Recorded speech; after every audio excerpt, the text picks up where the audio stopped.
This is Undaunted.Life, a man's podcast. I'm your host, Kyle Thompson. Let's get into it. Welcome back to the Forging Table. The mission of Undaunted.Life is equipping men to push back darkness with content that forges spiritual, mental, and physical resilience. At the Forging Table, you'll see, okay, that is two noises during my intro. We had a clearing of the throat and an elbow fart. Come on, guys. Who was that? Who was the clearing of the throat? Okay, that was Matt. Who was the elbow fart? New guy. Okay, you know what? We're just going to... Okay, that means we know it wasn't the cup. So I don't know where I stopped, but we're leaving this in there. But at the Forging Table, you'll see a group of regular guys forging spiritual resilience by digging into God's Word. And we're welcoming all of you to come along on that journey with us, going the opposite way this time. That's Matt, that's Russell, that is Jake. Now, guys, here's the thing about Proverbs 12 is, typically how we do things at the Forging Table is there is, 30, 40 some odd scriptures, and you can kind of read a chunk of scriptures and then talk about it and then get to the next chunk and talk about it. But this is like all over the place. Like one line is about one subject, the next line is about a completely different subject, third subject. Like it just keeps going on and on and on from there.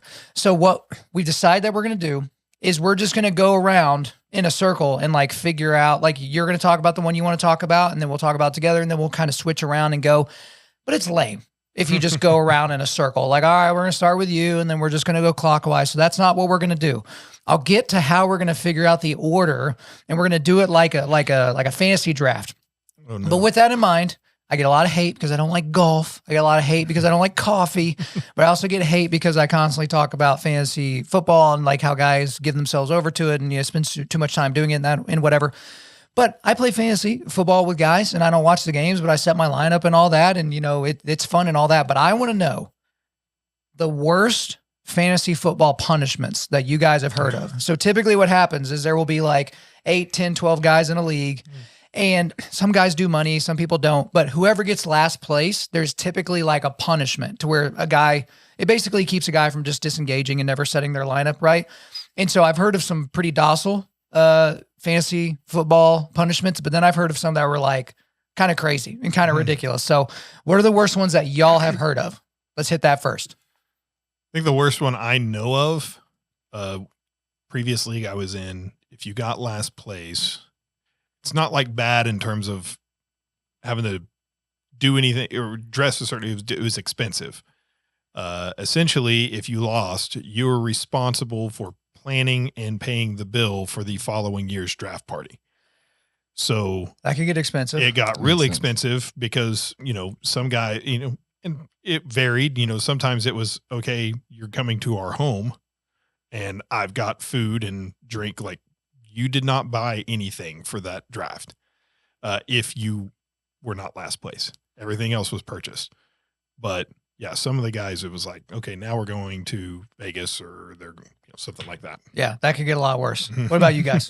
The one that I have, it's pretty docile, I guess, as you would say. It was just that we didn't even implement it, but that the group gets to pick your team name for the next year. Okay. That's pretty good. So I've heard of that one, but that's, I don't know. I gotta be honest. I don't know a lot about the fantasy football punishment scene. I've only played fantasy football 3 times. And there were never any punishments in the leagues that I was playing in. So I don't have a good story. So I've heard about a few bad ones. There are ones that are like embarrassing tattoos where it's like, there's 10 guys in the league and the other 9 get to decide what tattoo it is and where it goes. With, they're not going to do like something on your face or neck or something like that. Like it's somewhat reasonable, but guys are having some guys are having to get some fairly unfortunate tattoos on their tuchuses. And so that's one. There's another one where the losing person had to take the ACT. Oh, but you might think to yourself, right? Oh man. Oh, if I lose, I'll go take the ACT. I'll just put all C on everything and then I'll just leave. No, there's a minimum score. Like I think the average score on the ACT or like, I can't forget if it's the average or the average low score or something is a 19. So it goes up to, what is it? 36 is the perfect ACT. Yeah. But like a 19 is you're a barely functioning sentient human or something like that. And so the thing is if you didn't score a 19 or above, you had to take it again until you did score a 19 or above, which is the worst. There was another one. I can't remember if it was fantasy football related or not. No, I think this was just a bet between friends. And this guy was betting his friend. He's like, dude, whatever you tell me to do, I'll do it. Like, the bet's 10 grand and whatever you tell me to do, I'll do it. And this guy bet his buddy that he wouldn't get breast implants. What? Yes. And so this dude said, Are and these you had people to, you know? no, Goes by no, Zer now. these would not be people that I would know. So this dude literally, like they agreed upon, it was like, all right, you pay for the surgery and I get 10 grand and I will get breast implants and I will keep them for a year. Oh my Oh, word. And they shook on it and straight up did it. Dude, this story was on like Dateline. So anyone out there that's like, this isn't appropriate for children. This was on like Dateline NBC, like on Friday night. This dude literally got the breast implants and hung on to him for a year and, you know, got his 10K. Well, I mean, there's some vagary. I mean, like pectoral implants. I mean, you know, like Doesn't Or- sound like that's what No. it is. Let me break it. He got boobs, Jake. He got moobs. Good. He I got- needed the clarification. Jake's Thank over you, going, Kyle. Would Okay. I, I'm would I do confused. peck implants? Okay. Yeah, it's like that's not a punishment. It's like, oh, you're gonna look like Arnold Schwarzenegger from his like Olympia days. All right, but here's the thing. So we need to determine our draft. One thing we need to do here. Do we need to do like a snake draft where if you're the fourth pick, you get 4 and 5, or like do we snake through, or do we just start back over? We need to agree. How are we gonna do our little draft thing? Oh man. Snake. Nah, I say the snake's too complicated. Just Snake's go too for it. complicated. Okay. Yeah. We all did go to college, guys, but apparently the snake is too complicated. So we're just going to go around in a circle. But I couldn't think of like a fair way to determine like how we were going to do it. So the fairest way I could think to do it was to make a duck race. Okay. So here's the thing. I am on onlinestopwatch.com. So what you do That's is you amazing. put all the names in and then it randomizes a duck for you. So I am Batman duck, which is pretty awesome. Matt, you're Spartan duck, Okay, which is pretty cool. Apparently no one thinks Jake is cool because Jake is just a regular old rubber ducky. And then we got Just Russ. like Ernie intended. You are purple with stars on it. Okay. Yeah. Now this is a 10-second race. You're a peacock. I feel like that was set up. Can we Russ get is a who's gonna- peacock. I- That's I what- think This is Jake- not a setup. I think Jake's going to win. I didn't get to. Okay, you think Jake's going to Yeah, I win? think It's Jake's certainly gonna win. possible, but It's in this the is how we're going to determine draft order. Okay, so guys, are we ready? We ready? Is everybody ready for this This race? is incredible. Okay, here we Oh, go. my word. Start. Go. Okay. Oh, Russell's pulling out. See? Russell's going. Oh, Russell out of the Yeah. gate. Oh, but here comes Matt. Here comes Matt down the back stretch. Will Russell hang on? Oh, Oh, look. yeah. Oh, what a wonder. Random. What a wonder. Random. It he was says. random. You want me to do it again? You want me to do it again? That's Because all what we I needed saw- to see. I don't appreciate that this site. He's my still duck going. Was, my, No, I- my He duck does fell not know way where- behind, just like the fat kid in the race, That's which is okay. so. but you didn't come in last. I Is this don't- a victory lap? Yeah, so dude, I'm just gonna keep going. Like is I like- ran the this is like 100, now I'm running out of the It's like stadium. when Forrest Gump Forrest scores Gump. a touchdown. That's right. He just keeps That's on right. going. Just keep running. Don't get mad. I mean, winners focus on winning, losers focus on winners. Just remember that, guys. So the draft order So is true. me, then we got Russ, then we got Jake, and then Maddie, you are following up at the beginning, or at the end, which would have been okay if we did snake draft, but apparently that was too complicated. Did I? Oh, I finished last. Is that what happened? Yeah, you finished last. You finished last. Is Now the helmet? The snake helmet was draft. Sucks The helmet was to weighing be me you. down. But to make it up to everybody and to make it up to you, what you're going to do is you are going to read Proverbs 12. You're going to read the whole thing by yourself. Okay. And then we will go ahead and get into individual scriptures, because that is one thing that we started doing early on is we are reading the entire chapter of that particular book of the Bible. So I think we should continue that, even though we aren't going to be commenting on the entire thing. So Matt, if you wouldn't mind, Proverbs 12, please. Whoever loves discipline loves knowledge, but he who hates reproof is stupid. A good man obtains favor from the Lord, but a man of evil devices he condemns. No one is established by wickedness, but the root of the righteous will never be moved. An excellent wife is the crown of her husband, but she who brings shame is like rottenness in his bones. The thoughts of the righteous are just. The counsels of the wicked are deceitful. The words of the wicked lie in wait for blood, but the mouth of the upright delivers them. The wicked are overthrown and are no more, but the house of the righteous will stand. A man is commended according to his good sense, but one of twisted mind is despised. Better to be lowly and have a servant than to play the great man and lack bread. Whoever is righteous has regard for the life of his beast, but the mercy of the wicked is cruel. Whoever works his land will have plenty of bread, but he who follows worthless pursuits lacks sense. Whoever is wicked covets the spoil of evildoers, but the root of the righteous bears fruit.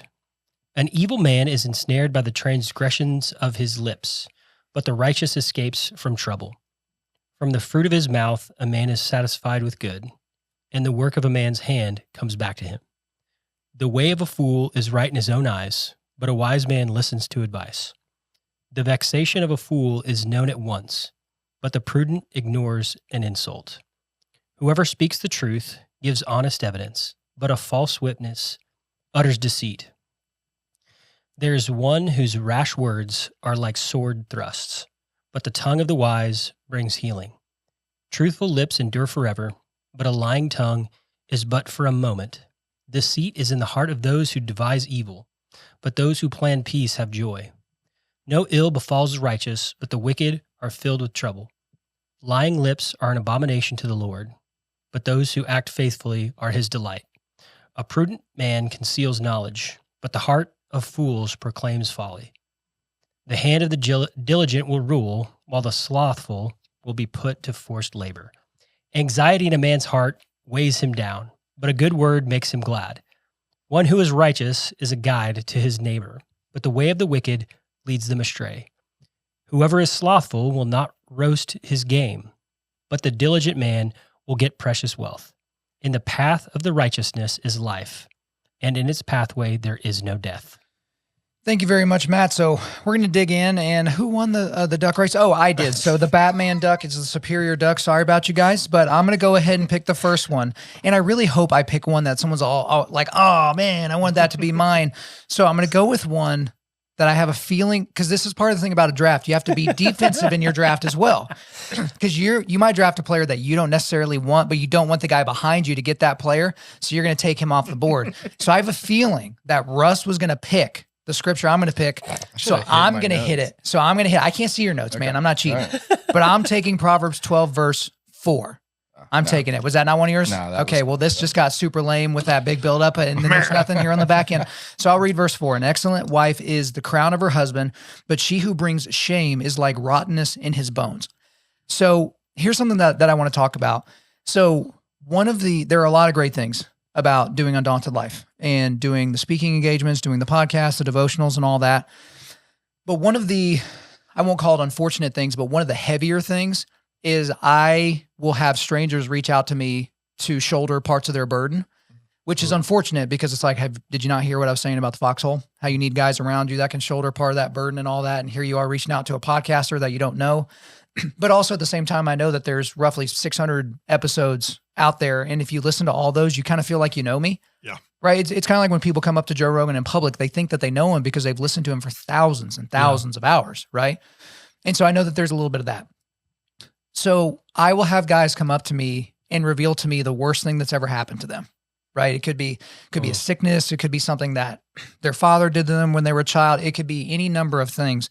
But on this particular thing, I will get guys who maybe don't have an excellent wife.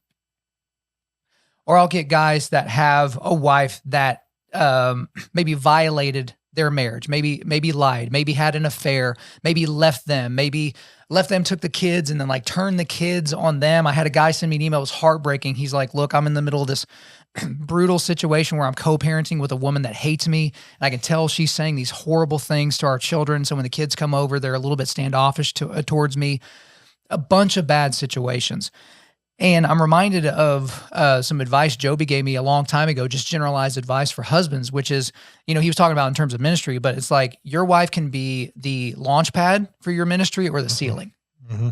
And it's like, you got to make sure your wife is not the ceiling. And that applies to everybody. Like if you're a business owner or if you're an entrepreneur or if you're, just an employee working somewhere, like your wife is either your ceiling or your launch pad. And so I did want to talk about that right there because there's so many guys that have shared with me, like, look, my wife had an affair. She had this, it was this terrible situation. And like, I don't know what to do. And I'm embarrassed, but like, do I stay? Do I go? And again, they're asking me. Mm-hmm. And I'm like, man, I don't know anything about you or her or your situation and all that. But it's just like, this is so true. An excellent wife is a crown of her husband. Because Russ, you mentioned that last week. You just mentioned that casually about your bride, that she is your crown. And it's kind of like, okay, did you make her your crown? Was she given to you as a crown? How do you cultivate her crown over time? How do you keep it shiny and, maybe add jewels to it or something like that? But I just wanted to kind of open that up about that particular scripture. Right. Go for it, Jay. Well, I was actually going to defer over to Matt, over to what Kyle was just talking about in terms of the idea of shouldering the burden of sin. people reaching out to Kyle and the sermon you shared with us on the fishing trip. Yeah. I'm just going to set you up and then surprise you. Well, okay. So, in terms, I don't know, I'm trying to think how I would. The sermon wrap was that a into- out of body experience. Sam. He doesn't really remember. Yeah. Same. Well, okay. So in terms of sin, like having someone there to burden or to carry our burdens with us, the story that comes to my mind is the story of Samwise and Frodo in The Lord of the Rings. Sam is Frodo's best friend, but he's also his gardener, which is kind of funny. I think that's kind of a throwback to like he is there for Frodo like through it all, and I think it's kind of a throwback to the Bible where the women think Jesus is a gardener. Anyway, Frodo's tasked with carrying the ring to Mordor to its destruction. And I'm sorry if I'm spoiling the movie or the books for anybody. It's like who 25 years old, guys. So well, spoiler the books are even older. So he's got to carry this ring, the ring of power, the ring to rule them all. He's got to carry it to its destruction, and that's the task he's been dealt. And he carries it all the way, and they're at the bottom of Mount Doom, and they've got that's the last part of their journey, and he's like they've come a long way, and they're not in the Shire anymore, and they've been through hell physically and mentally and emotionally, and he is physically unable to carry the burden of the ring, which in a lot of ways is like sin, and he just can't go. His body just doesn't move, and Sam, who is his best friend and has been on this journey with him this entire time. One of the the most famous lines of the book and the movie, he literally picks Frodo up, he throws him over his shoulder, and the book describes it like he throws it over like a sack of potatoes, like it's nothing. He's been on the same journey with him, and he finds the strength within him to just throw his friend over his back, and he says, "I can't carry it for you, but I can carry you and it with it." And he carries Frodo up Mount Doom. And in one of the bravest acts of 3 a.m. friendship that has ever been written, Sam carries Frodo up the mountain so he can complete his quest to destroy this ring. And spoiler alert, he does. He ends up throwing the ring in to the fire, and it is destroyed for all time. But if you're not walking with someone, I think that one of the big takeaways from that is if you're not walking with somebody and you're not in fellowship with somebody, one, you'll never be able to pick them up, and two, you'll never be the one that's being carried. So that's kind of what I get out of that. Yeah. Is that what you were looking for? I was. Okay. I love that. Because if you didn't, he was just going to preach and keep going on that. I loved it though. Okay. But I mean, but to your point, I mean, carrying some of this on your own, and these gentlemen who are reaching out to you and asking you for advice. I mean, I totally can understand the idea that, you're spending 4 hours a week with me. You are. Yep. And I feel like we have this relationship, and obviously you've been speaking into me over and over again. But if you're going to have anyone shoulder that load with you, it still goes back to that shoulder to shoulder thing. Mm-hmm. Yep. If reaching out to Kyle, as nice a guy as he is, reaching out to Kyle, if you don't have that shoulder-to-shoulder activity with him, reaching out to him, asking him to shoulder your load, he's probably going to pray for you. I have no doubt about that. But at the same time, find people next to you, close to you, find those band of brothers, if you will, that will allow you to assist you with carrying that sin. Well, in addition to that, you have to find guys. I mean, that wasn't exactly where I thought we would go with this, but I think it's fine. Like, hey, patriarchy. You brought up the top. You brought it up. Turn into I'm guys? Turning it back. Yeah. Like, is this a good time to say back. Lord of the Rings is super lame and I fell asleep during the second one? Is that a good time? Okay. Well, let's get off that before I get any more hate mail. Wow. But getting back to this, like, you need to surround yourself with guys who will take care of your crown if something happens to you. Yes.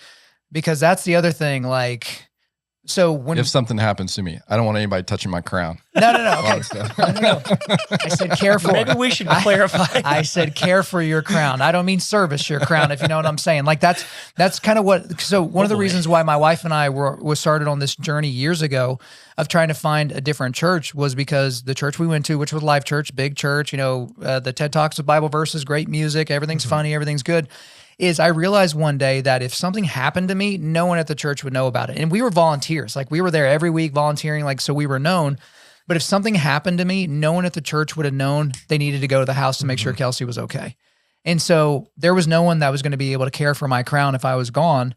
And so the church certainly has a role in that. The ecclesia that you're a part of has a role in that. But for you, your foxhole of guys, if something happens to you, you need guys that are not just going to pray for your wife, but are going to do stuff. And I'm not saying prayer is not important. And I'm not saying prayer is not sufficient either. But you need those I'm on my way friends to where it's like, all right, Kyle's out of the fight now. Maybe he's dead or he's, something's happened to him. But, to be able to love your brother enough that you are there to make sure that you care for their spouse. Right. And I think there's something there too on the fact that there are a lot of guys. So whenever we read this, that an excellent wife is the crown of her husband, but she who brings shame. There's a lot of guys that maybe move their wives into the other category, but it's not that she's bringing them shame. It's that they're just not treating her like a crown. Like there's a lot of us have good wives that we don't treat like it's the most valuable possession. What does the crown do? It shows everyone else your authority. Like your wife should be one of the main reasons why you believe in yourself, because she is the thing that is indicating that to other people, that there is something here that provides this person with authority. And there's something about the idea that the crown is on the outside. Whenever we have a crown, that's on the outside. It shows, but it says that the shame, the one that's the shame is like rottenness in the bones. Like, I wonder how many guys too, you don't see that going on. Like, but you can kind of feel it. Like if you're around a guy enough, you can kind of feel one of those guys that, and just something about his soul is just kind of crippling. And I wonder if sometimes that's not it. Proverbs 31, to your point, Proverbs 31, verse 23, her husband is known in the gates when he sits among the elders of the land. The challenge, my wife and I talk about this all the time. Stacy Diane Post bought very low on the stock of Jake Winkler. Okay. I have no idea why that woman decided that I was worthy of her, but I thank God every day that she did. Fact is, I would not be anywhere. Like there's no chance I am where I'm at today without her. And that was through encouragement, patience, a whole lot of grace, and it's hard to put in the words, just because she's lifted me up, and I know I'm a heavy guy and she's tiny, and that's no small effort on her part, but she's my crown. I mean, she is. And I would say that every single accomplishment I have in this life, every single one, it's ultimately owed to God, but I would never have believed I could even do it without her. So she's your Sam. She is my Sam on your shoulder. And for those of you who have met, if you know my wife, you would know how tall a task that would be to throw me over her shoulder. I can't wait to see it in person. The next time I see her, I'm gonna have to demand that happens. Yeah. Well, at this rate, we're not even going to get to you, Matt, because you were so slow in the duck race. So we kind of need to speed this up a little bit. I tried to ruin Russ's pick, but here we are with the number 2 pick in the Forging Table Proverbs 12 draft. Russ Eustace selects. All right, I'm going to throw in, I can do multiple, right? I shouldn't ask that. I'm just doing 1. All right, 15, 16. Okay. The way of the fool is right in his own eyes, but a wise man listens to advice. The vexation of a fool is known at once, but the prudent ignores insult. So I recently read a book. I believe both these guys read the same book in the Not a Book Club. Yep. But it was, I'm really bad with the names. The name of God? God has a name. God has a name. The devil John wears Prada? No. No, God has a name. God has a name. But he talked about this word, slow to anger, and that the word of God describes this. This is going to be a sorry Joby for sure. Erica Pyam. That's, I think, 2. Sorry, I put the wrong. That's a double sorry. I put the wrong syllable in the wrong. Yeah, that's wrong how it works. emphasis. Wrong emphasis on the wrong syllable. But that word meant long of nostrils, and it was this idea to be able to I know you're not supposed to breathe into a podcast mic, but that But idea to make your point, yeah, you can. to take a breath, to be able to take in what's going on and be the type of person that doesn't react right away. Like the point that the author was making is the fact that there is so much said about God and his slowness to anger, his mercy. Now, there are other attributes to God, and people sometimes in the Old Testament, they get hung up on those other attributes of God's anger and all this. Well, those are attributes, but the one that is described the most is how he is slow to anger with his people. And this proverb says it exactly. Like, if you want to judge whether or not you are being a fool, see how you're reacting to things. Are you really quick to react negatively to things? Do people always know what's on your heart about something just because something happens and you just spout off? And that's something that's been really convicting me after I read that, reading this, and just kind of a long journey through that is I am one of those people that just kind of fires off what I think, especially to the people that I'm closest to. The people that I'm not close to, they get a little bit of a buffer. People I'm closest to get full force what I think all the time. And that's foolish. I mean, according to the word, I'm acting like a fool at times there.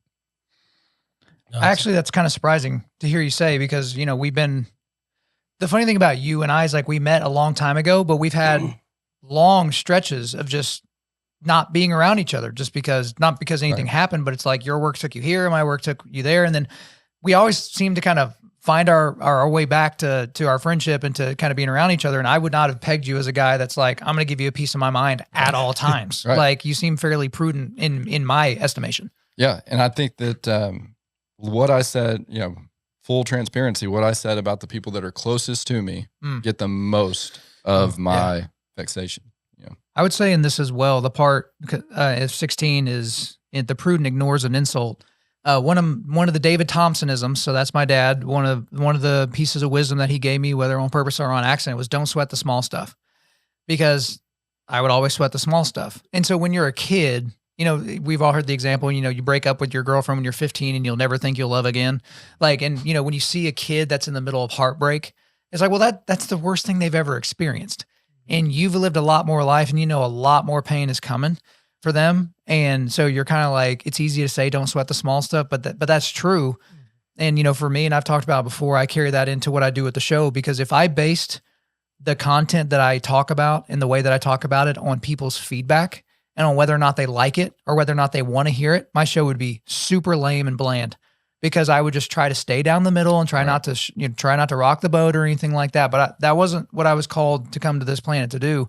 If you have more of that prophet mindset, it's like, no, like when people say speak truth to power and they're like a social justice word, it's like, they don't know what that means. It's the prophets in the Bible. It's the Elijahs. It's guys like that, to where it's like, no, this is how it's going to be. And I don't care how you feel about it. Like, we're just going to tell you like it is, and the only way that you can do that is if you don't sweat the small stuff. So that's what I got with verse 16. 15. I love that. I mean, that was part of Russ's, you read that one too, right? Yes. Yeah, you did. Yeah, he cheated. Okay. Yes, definitely. he did too. Yeah. He did too. So 15 to me is a call to the proper way of leadership, both, whether that be as a pastor or as a father in your own home, or even as, if you own a business and you're a boss or you're a manager of people. Go back to, George Washington as a leader most people think of him, as one of the great leaders of our times. And one of the reasons he was so good was his goal was not to be the person that was right. His goal was to surround himself with a whole lot of people who knew a lot more than he did, and then listen. And if his idea was not the one that everybody landed on, so be it. Yep. It's not that big a deal. And I think it's hard to remember that. As a leader in your own home or as a leader at your job, it's hard to remember that sometimes that you're not going to have the answer. And honestly, if you're the person who always has the answer and says, this is what we're doing, the people below you are actually not going to want to have your leadership much longer. Well, and you have to be countercultural in that, because we're in a culture that prizes accomplishments and your accolades. And if you don't achieve that by not getting your idea be the one that's used or whatever the case is, like that can knock us down a peg or two in our own minds. And so I think we're kind of in this society where we're almost like naturally inclined to go, okay, it's got to be mine. It's got to be mine, because all the accolades, I have to get the accolades. Mm-hmm. So there is some countercultural wisdom, which a lot of the Bible is countercultural. So I would say most of it is. Yeah. Well, that is a pretty solid second overall pick. But with the third overall pick in the 2024 Proverbs 12 draft, Jank Winkler selects. Yeah, the sensible offensive lineman is going third in the draft now. So Proverbs 12:24, the hand of the diligent will rule, while the slothful will be put to forced labor. All right. We all know why Jake thinks that's exciting. You said that with a lot of enjoyment. Oh, man. Come on. All right. So here's the thing. So many people think that they should be in certain spots, that they've quote unquote earned it. Yeah. And number one, just remember, we deserve nothing in this life. You don't deserve anything. Patience and diligence in what God has called you to do. If you are doing what God has called you to do, you are not going to you may get some accolades, but nothing's going to come immediate. It's a slow, painstaking process that requires, what do you say to your kids, Russ? Say that again. All the way. Oh, yeah. Obey all the way, right away, and with a happy heart. That's it. If you are trying to accomplish something on your own, you won't get there on your own. You're going to need, for me, I needed that encouraging wife, and I needed the Lord. But I would also add to that, so many people think that they are working hard, and just remember, I'm going to say something and people are not going to like it, but that's okay. We have a 5-day work week, right? How many days does God call us to work? 6. And then we wonder sometimes why we aren't getting what we want. We have sloth built into our system already. We are called to work 6 days a week. I'm not saying that everybody needs to work on a Saturday, but at the same time, I'm also telling you, understand that if you are doing what you are supposed to be doing, I'm trying to look up. There it is. Work at your job as you would work unto the Lord. I don't think people do that. I think most people complain about their job. I think they complain about who they work for. I think they get frustrated whenever they don't get what they want, thinking that they've earned it or they deserve it. Or what they want as fast as they want it. Correct. And so just understand that if this is what God wants for you and you've put your trust in that you should be working every day as you would work unto the Lord. No, and there's no better example of that. And we are still suffering as a whole world the consequences of one man not being patient enough to wait for God's promises in the birth of Ishmael from Abraham. And he wasn't diligent enough to trust that what the Lord said will be, or in God's, I think in the way God puts it is what I say is done already. Mm-hmm. And we're still seeing the consequences of someone who wasn't diligent in that. I like the idea of the slothful being put to forced labor. That's not. That seems to where you got the enjoyment. I did. Because here's the thing. If you aren't working with that happy heart, if you're not working all the way as you would work unto the Lord, honestly, you're being slothful. You're being slothful, and therefore you're being put to forced labor. It's a state of mind. You cannot work. If you are working, you cannot basically say, this is what God has called me to do, and then be bitter about it. It doesn't work. When we live in an era right now, I don't know if you guys have heard about this concept of quiet quitting. Oh. So this is a Gen Z thing where basically what they will do is they don't want to quit their job because they still like being paid. but they will stop giving any effort. And so you may have seen some, Instagram reels or TikTok videos come out where people will, selfie video themselves doing an assessment or a quarterly, I can't think of the word, but like whenever they're sitting there with their boss getting like assessed and all those types of things. And one of the more recent ones that I saw that kind of went everywhere was there was a guy who worked in some sort of software sales. And in the previous quarter, he was the number one salesman for the entire company. But whenever he achieved that, he didn't get anything with it. So he didn't get a bonus. He didn't get a raise. He didn't get any extra perks or any of that. He was just number one. And so as they do with most good salespeople is if you hit this quota, well, let's just add 10% to that quota. And now we're going to reach for this, right? And so he's doing his evaluation. He went from the number one salesperson in the company to the very bottom, like of his sales group. And they're just like, hey, what happened? Like all those types of things. And he was just like, yeah, I busted my tail and I went over above and beyond and I got nothing for it. I got the same amount of pay because this wasn't like commission based. It was like quota based and then you bonuses and stuff like that. I didn't get a bonus. I didn't get any of that type of stuff. And so I just kind of realized I was going to get paid roughly the same amount if I gave full effort as if I gave no effort. And so, and his point was, you're evil. Capitalism's the worst. Like y'all are selfish and y'all are keeping all this money for yourselves and blah, blah, blah. But what he missed on that entire thing, shock of all shocks, dude got fired.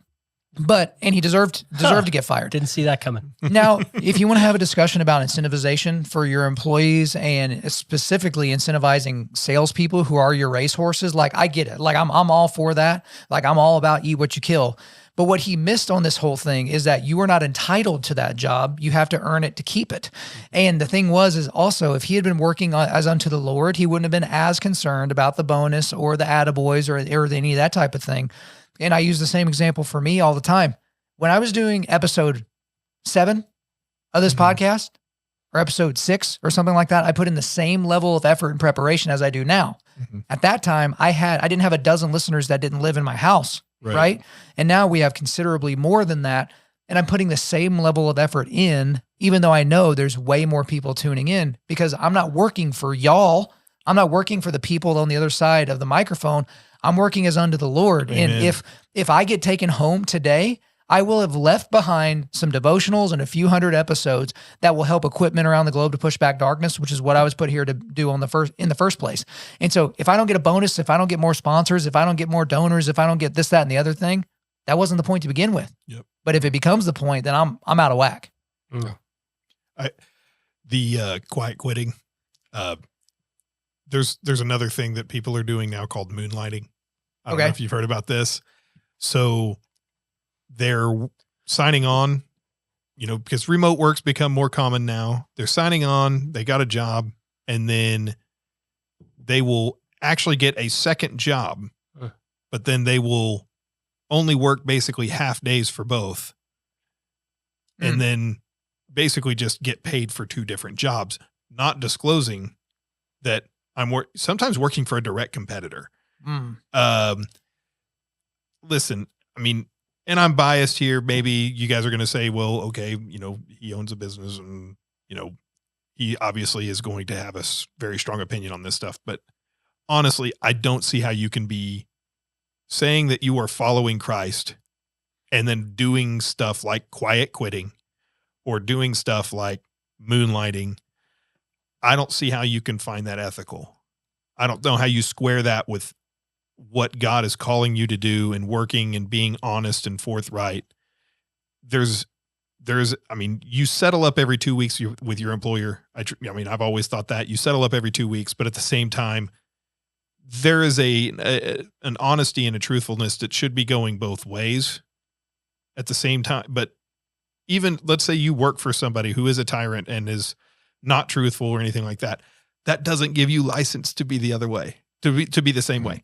You're you have to, like, if nothing else, look at it this way. You could literally be the light of Christ in that building that is supposed to be ministering to that person to show them what it looks like to be right with God. Yeah, 100%. There's lots of ways that we justify the flesh. And that's really what that is. Like, we're justifying our flesh when we decide, you know what, I'm going to just not put in any effort like that guy. Like, man, I got nothing for this. Like, that's just giving into the flesh and then justifying it by being the victim.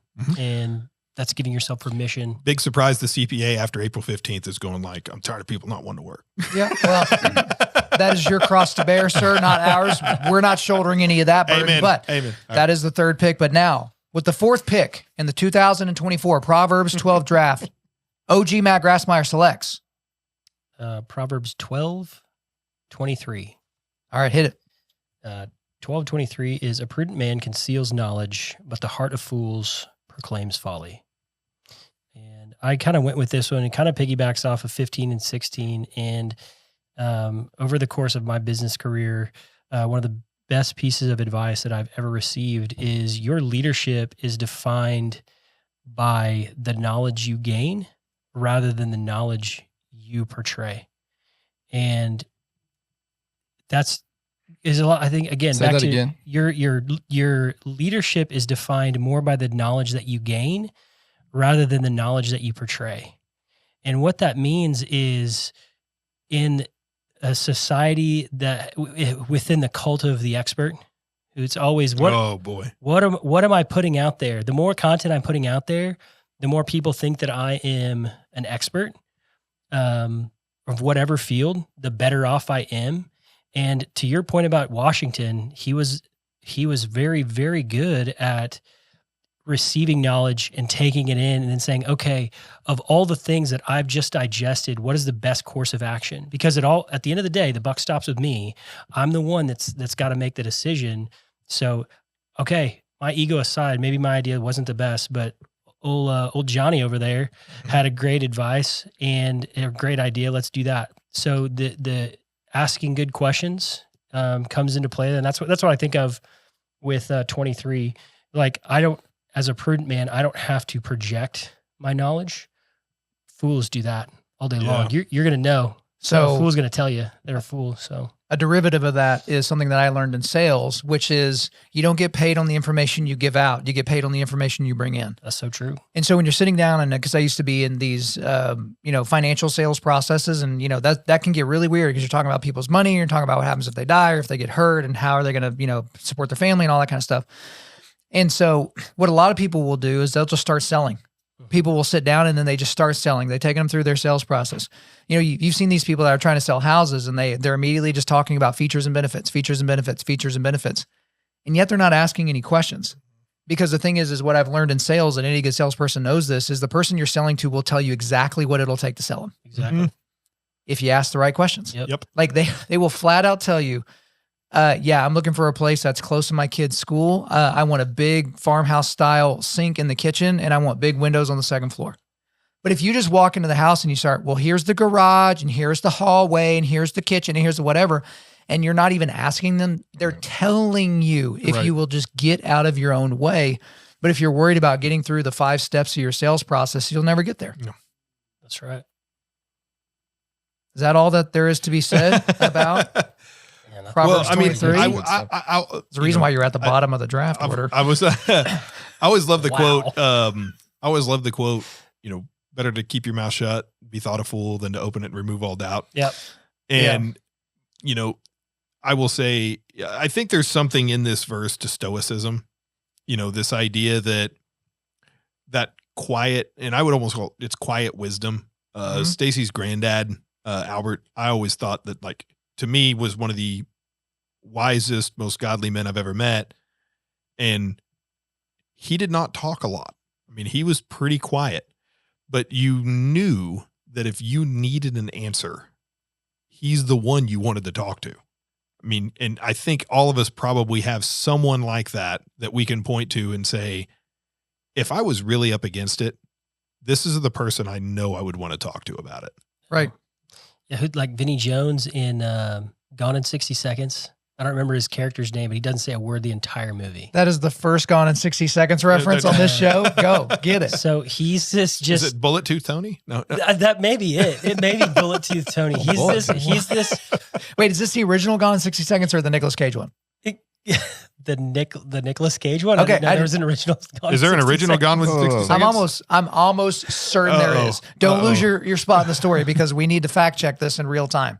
Okay. Gone in 60 Seconds. See, I was like, wait, yes, it is from the original Gone in 60 Seconds. Now I'm not sure. All right, wait. Not the classic. Gone Gone in 60 Seconds is a 1974 American independent action film written and directed, produced by starring H.B. Halicki. Sorry, Joby, but H.B. Halicki. So the film centers on a group of car thieves and 50 cars they must steal in a matter of days. Oh, interesting. 1970. I did not know But that. good to know it's the modern remake of Gone in 60 Seconds. But go ahead. So Bullet Tooth Tony, I think you're right. I think that's his name. He is just this hard-nosed thug. He's like the muscle of the group. And he is just this hard guy who just beats up, kills whoever. He literally doesn't say a word the entire movie. And then at the end, Nicolas Cage says something, and then he just waxes poetic for like 5 minutes. It's probably not that long, but he says this very eloquent like advice, and everybody's just like, what? Where did that come from? Like that's what I thought of when you were talking about that. That was a long way to get there. So we got there. We got there though. We absolutely got there. All right. Well, that is the first round of the draft. And since we're not going snake, it's back up to yours truly. So with the 5th pick in the 2024 Proverbs 12 draft, I select verse 11. Whoever works his land will have plenty of bread, but he who follows worthless pursuits lacks sense. So funny, we started this talking about like fantasy football and all those types of punishments, and y'all keep having your own little side conversations over there. Are we gonna have to split you two I up? just remember this was a heavy topic on our Wednesday morning. Okay, discussion. well, let me set it up. Let me set it up, and y'all get into it. So the very first thing I wrote down in my notes was hobbies versus work, and just the overall concept of hard work, which we've hit diligence and anti-slothfulness and all that. But I know some guys that will come to me, oh man, I'm really struggling at work, and I'm struggling making quota, or I'm struggling, getting that next thing. I'm struggling with my master's degree, which will give me, set up for this promotion, all that kind of stuff. But you know what they don't struggle with? Golf. You know what they don't struggle with? Hunting. You know what they don't struggle with? Jiu-jitsu. Their hobbies. Fantasy football, they got the best lineup. They're always in the top 2. They're always in the finals, right? They're always leveling up in, Fortnite or Madden or whatever. They're always doing well. They've got their hobbies on lock, but their marriage is a mess. Their relationship with their kids is a mess. They have no idea what their kids are even learning because they're not paying attention, but they've got all their stuff focused on their hobbies. And so again, I'm not anti-hobby. Some people think, all right, well, why are you anti all these things? I'm not. You have to have ways to blow off steam. And I think that there are ways that are better, right? I think it's much better to train jiu-jitsu than it is to golf, because golf is not a transferable skill to anything else, whereas jiu-jitsu could end up saving your life or saving someone you love's life. I'm legit, like, no tongue in cheek as I say that. But whatever you're into is what you're into. But you've got to keep your hobbies, guys. And it's like, well, you can't level up at work. You can't figure out why you and your wife are fighting all the time. You can't do, but you can figure out how to, get to this secret place in God of War, or you can like figure out the left, down, up, whatever on Mortal Kombat, so you can get the extra special fatality. It's like, I just don't get these guys that spend all this time and effort on stuff that ultimately doesn't matter, and they inherently know it doesn't matter, but they just don't care. Yep. Man, I think that you a couple weeks ago, you were talking about Satan being the ultimate counterfeiter, the best at counterfeiting. And we live in a culture, again, that's so counter Bible, that the frivolous pursuits that we go after, like video games, there are so many digital accolades that you could get by, like, what I don't even know one of the games you said, but the Mortal Kombat, getting that whatever fatality, like, that's something that you can achieve, and like, you get that little rush of dopamine of like, oh yeah, I did it. And the world tells you to keep going after that. And so again, I think Satan is really good at counterfeiting this thing. We should be pursuing excellence in the things that we do, but man, you'd be hard pressed to tell me that playing video games is to the glory of God. It is not just a like kind of worthless pursuit, as Proverbs would call it. So I'll throw one out there that is a worthless. I think I actually threw this. This may have been what launched the discussion, but how much time and effort and money do we spend following our favorite sports team? How often do you discuss, lineups? I think that they're going to be great this year, or recruiting, or how much of your treasure is going towards sites that basically just are for your team, or even podcasts that are just for your team. How much time and effort are you spending in that? I think you've talked about like how much are you letting it ruin your day when they lose? Listen, I mean, to Kyle's chagrin, I am a huge Cubs fan. Huge. And 2016. Okay. Golly, why? Go ahead. It's going to happen, Kyle. It's going to happen. It happened. There's 108 years of frustration. But what I'm going to say here is that it was really cool to see. Okay. I saw something that most people have not seen in their lifetime, and I was happy about it for like a couple hours. And the next day it's back to normal. Now I had invested a lot in that team though. I mean, it was like, I felt like how many games did I watch? Right. And it's so partially your championship. Yeah. Yeah. And I'm still waiting on my ring. I don't know. It ain't coming. It's not coming. And they ain't getting another one before Raptor. Yeah. They haven't sent it to you yet? I've requested. So okay. I don't know if this is really pertinent to that. And I fall into this exact same category because as I've talked about every time I talk about don't let sports ruin your night, how many nights I let the St. Louis Cardinals ruin my night. Mm-hmm. Bro, like since you and I knew each other, you mentioned crew last week where, we're going to all the games, we're freaking out, going crazy. I don't remember this, but my wife says she remembers it. It was like we had just started dating and the UCO Broncos lost a game to, East Central or, Tarleton State or something like that. And we were at Flat Tire Burger across the street and I am inconsolable. And I think part of the reason why my Broncos lost is because we didn't get the crowd hyped enough on that fourth down that if they would have been a little louder, they wouldn't have been able to hear the cadence. They wouldn't have been able to hear they wouldn't have been able to hear the quarterback. And so I've let sports ruin enough of my night. But here's the thing that I've always, just recently I was watching, this highlight video. It was a compilation of people responding to when Max Holloway knocked out Justin Gaethje in the very last second of their fight at UFC 300, the greatest knockout in the history of the UFC. And these people are absolutely losing it. They're breaking chairs. They're throwing drinks on their friends. They had invested weeks of anticipation for this fight and, 25 minutes of fighting, and they get to the end, they get this big release, right, for the fighter that they wanted to win. And then I go to any church I've ever been to, ever. And somebody says, I have decided to follow Jesus. I know, sorry, Calvinists, but they'll say, whether it's true or not, that they decided to follow Jesus. We down boy. And down wait. Down Let's boy. not get off my point. Let's get off my point. I've decided to follow Jesus, and this is the reaction. Yeah. Isn't that sweet? Oh, that's so nice. Someone gets baptized into the family of the Lion and the Lamb. Gosh, isn't that sweet? I bet their grandparents are so proud. Mm-hmm. And man, I don't know what to do about that because I've seen, fervent Christians, pastors, all that. I've seen them freak out at a football game or a basketball game or a volleyball match or a soccer match or something like that. And they would never do that when somebody literally realizes they're saved or becomes saved or whatever your chosen language is. Quick golf clap and salvation. Yeah. Yeah, we talked about that before here. It's just in which I think that's one of the things that I really appreciate about our Sunday school and then just about some of the friendships that I have in Sunday school is that we're all aware when our kids are getting baptized. And man, you have guys show up and just go nuts for your kid getting baptized. That's pretty cool. Yeah. That's pretty cool because they want to be intentional with that because I don't know who said it, but there's a theologian that said, if we treated church the way we treat sports, what a world it would be. Can you imagine? Yeah, they banned me from baptizing any of my other. I don't know if y'all were there for that, but I got so pumped up, man.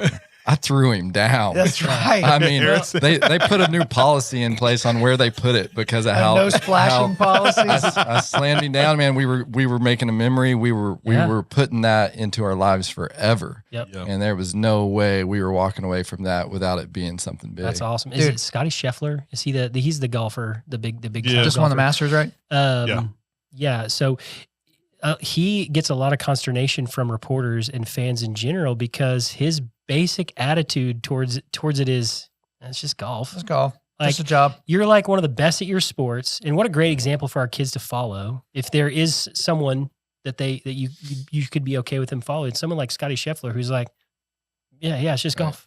When I think you teach your kids what your priorities are as a family on Sunday morning. Like I grew up playing travel all-star baseball, right? And on Sunday mornings, we were getting ready for the game. Now, I didn't go to a family that attended church, but what my wife said, and this is one of the few good things I would say that we picked up from the religious upbringing she had, is on Sunday mornings when she was at softball tournaments, they found a church in the area, and she would be in her softball gear with her hair braided, and they would worship the Lord before the game. And so, but if you're always at the lake on Sunday mornings when it's beautiful, or when you're always hunting on Sunday mornings because it's that season for whatever animal that you're wanting to put on the wall, and you are literally catechizing your children and teaching them this is more important than coming together with the body of Christ. Right. Like, and it's subtle, but it's there. I think it goes right back to what do we describe as being our land and what is the worthless pursuits, because it's easy for us, like especially as guys, we would more fall into the opposite of this, right? Is that it's easy for us to say, oh, the gamer or whoever is neglecting their duties that are very visible. But I probably know more men that have not defined what their land is and what the bread that they should be providing for their family is. And they have passed that off on success. They think that because they can provide financial dough, that they no longer are required to lead their family. It's like the book, Family Shepherds. You know, like there is a responsibility there that we have to provide the nourishment that we put on the table for our family, along with the other things. And so I know a lot of guys that their worthless pursuits may be the thing that pays their paycheck every day. But they have turned them into worthless pursuits because they have neglected the idea that their land and the bread that they were bringing is something different than just what their boss or their company is becoming. Yeah, and like you said, like you're going to catechize your kids one way or the other. That our kids are catechized is not a choice we get to make, but glory be to God that we get to choose how we catechize them. And if we're diligent and intentional with that mindset, and they can go and have lots of fruitfulness for the kingdom of God. Right. There's natural behavior, there's chosen behavior, and then there's learned behavior. Yep. And so when you freak out at the goings on of a football game involving 18, 19, 20, and 21-year-old children, and you're screaming F words, like there was a video I shared last year, I can't remember, but there were these adult males in the stands, and there was, I think it was Washington, Texas. So it was Washington, Texas semifinal college football playoff game. So Washington pulls it out. The Longhorns weren't able to win there at the last second. Everybody in Oklahoma said amen. Shucks. But a bunch of the players for Washington that I don't even think played, they started jawing with these guys in the front row.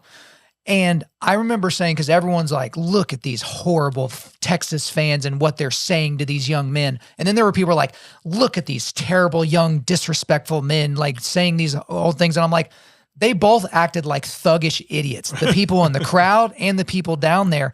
And here's the other thing.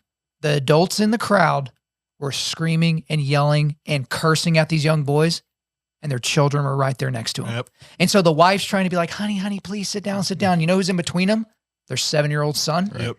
Watching dad scream at a stranger because his favorite college team for a college that he may not even have attended lost a football game. Caught, not taught. Right. And this kid went viral along with his father. And they will always be able to go back to that video that one time. And I hope that man has repented. I hope he's found those young men that he was screaming at and modeled apology to them. I hope that he apologized to his wife. I hope that he apologized to his children. I hope all of that.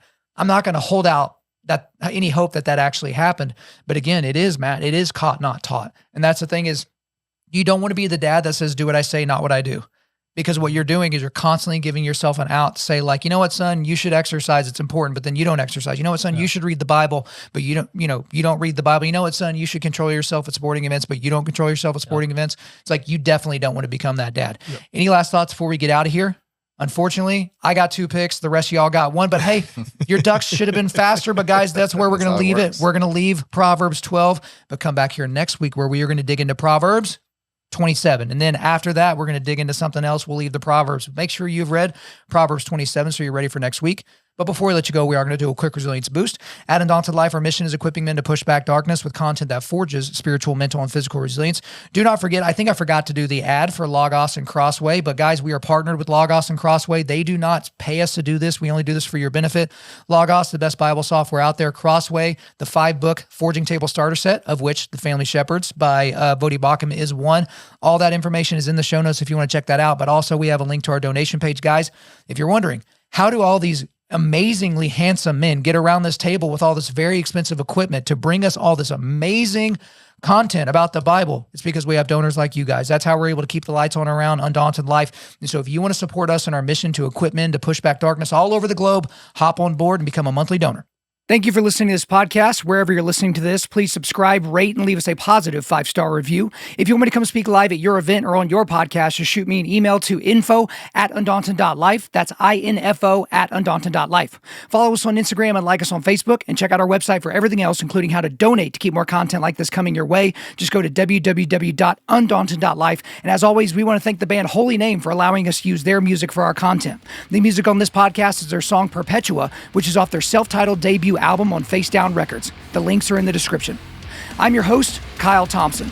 Remember, keep pushing back darkness, keep forging spiritual, mental, and physical resilience, keep seeking the Lion of Judah.